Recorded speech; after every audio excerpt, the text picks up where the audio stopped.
الرحیم روایات میں آتا ہے کہ انسان جب پیشاب کرتا ہے اس کو حاجت ہوتی ہے، تو رب کائنات نے فرمایا اگر حاجت کے بعد وہ استنجا نہ کرے اس نے جفا کی، استنجا کیا تو پھر وضو نہ کرے اس نے جفا کی،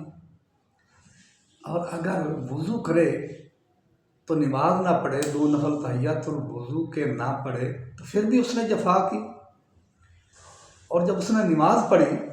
اس کے بعد پھر اس نے دعا نہ کی، مجھ سے کوئی حاجت نہ مانگی تو پھر بھی اس نے جفا کی رب کے ساتھ، اور جب اس نے دعا کی مجھ سے کچھ مانگا، اگر میں رب نے اس کی دعا کو اس کی حاجت قبول نہ کیا تو میں رب نے اس کی طرف جفا کی، جو کچھ اس نے مجھ سے مانگا اگر میں اس کو نہ دوں میں رب نے اس کے ساتھ جفا کی۔ اللہ رب فرماتا ہے جب وہ مجھ سے دعا کرے گا تو ادنا اس کی کیا ہے میری طرف سے انعام،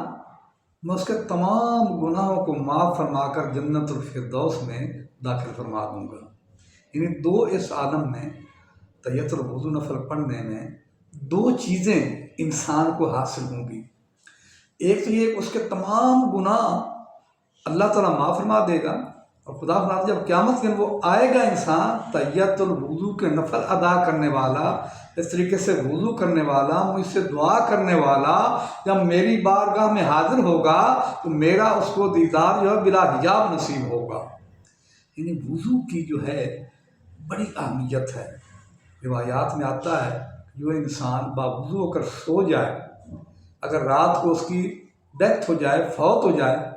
جو وضو کرنے میں سویا تھا تو ماتا شہیدن، اس کی موت شہادت کی لکھی جائے گی، اور اگر وہ فوت نہیں ہوا صبح جا کر اس نے نماز ادا کی تو اس کے لیے ایسے ہوگا جس طرح ساری رات اس انسان نے سر سیدھے میں رکھ کر گزار دی، اور سیدھا بھی اس کا ایسا عظیم سجدہ عرش اولا کے سائے کے نیچے سجدہ کر کے اس نے ساری رات عبادت میں گزار دی، اس کو اتنا اجر اور اتنا اس کو ثواب ملے گا۔ تو ایمان والو، رمضان مبارک کا مہینہ آ گیا ہے، آقا علیہ الصلوۃ والسلام نے ارشاد فرمایا، کیا ارشاد فرمایا؟ آقا علیہ السلام نے کیا ارشاد فرمایا؟ آپ منبر پہ جلوہ افروز میں خطبہ ارشاد فرمانے کے لیے جب پہلی سیڑھی پہ قدم رکھا تو فرمایا آمین، جب دوسری سیڑھی پہ قدم رکھا تو فرمایا آمین، جب تیسری سیڑھی پہ قدم رکھا تو فرمایا آمین، جب خطبہ ارشاد فرمایا تو صحابہ نے کیا صلی اللہ علیہ وسلم جب منبر پہ آپ جلوہ افروز ہونے لگے تھے تو آپ نے 3 مرتبہ آمین کا لفظ ارشاد فرمایا، اس میں راز کیا تھا؟ تو آقا علیہ السلام نے فرمایا اے میرے جان نثارو، جب میں نے پہلی سیڑھی پہ قدم رکھا تو جبریل حاضر ہوئے، انہوں نے اللہ کو مجھے سلام دیا، سلام کے بعد جبریل نے مجھے حکم دیا، رب کا پیغام سنایا کہ اے محبوب میرے سلام کے بعد یہ بات اپنی امت کو بتا دو کہ جس شخص کو اللہ تعالیٰ بوڑھے والدین کی خدمت نصیب کرے، ان کی خدمت کر کے وہ جنت الفردوس میں نہ جائے تو وہ ہلاک ہو جائے۔ تو میں نے کہا آمین، ہاں جبریل ایسے ہی ہے، جو شخص بوڑھے والدین کی خدمت کر کے جنت حاصل نہ کر لے وہ سیدھی جنت ہے، جو اتنا بھی نہیں کر سکتا، والدین کی خدمت نہیں کرتا، جنت نہیں لیتا تو وہ شخص ہلاک ہو جائے۔ پھر دوسری سیڑھی پہ جب میں نے قدم رکھا تو اللہ تعالیٰ کی طرف جبریل جو حاضر ہوئے تھے انہوں نے عرض کیا صلی اللہ علیہ وسلم، اللہ سلام دیتا ہے اور فرماتا ہے اے میرے محبوب جس شخص کے سامنے تیرا نام محمد صلی اللہ علیہ وسلم لیا جائے اور پھر اس کو سن کر درود پاک کا وظیفہ نہ کرے تو وہ بھی ہلاک ہو جائے۔ اور جب میں نے کہا آمین، ہاں جی ایسے ہی ہے، جس سے میرا نام لیا جائے تو ابخل الناس ہے، وہ اگر میرے ذات پہ صلاۃ السلام نہیں پڑھتا تو ابخل الناس ہے، وہ ہلاک ہو جائے۔ جب تیسری سیڑھی میں نے قدم رکھا آقا علیہ السلام فرماتے جبریل پھر حاضر ہوئے،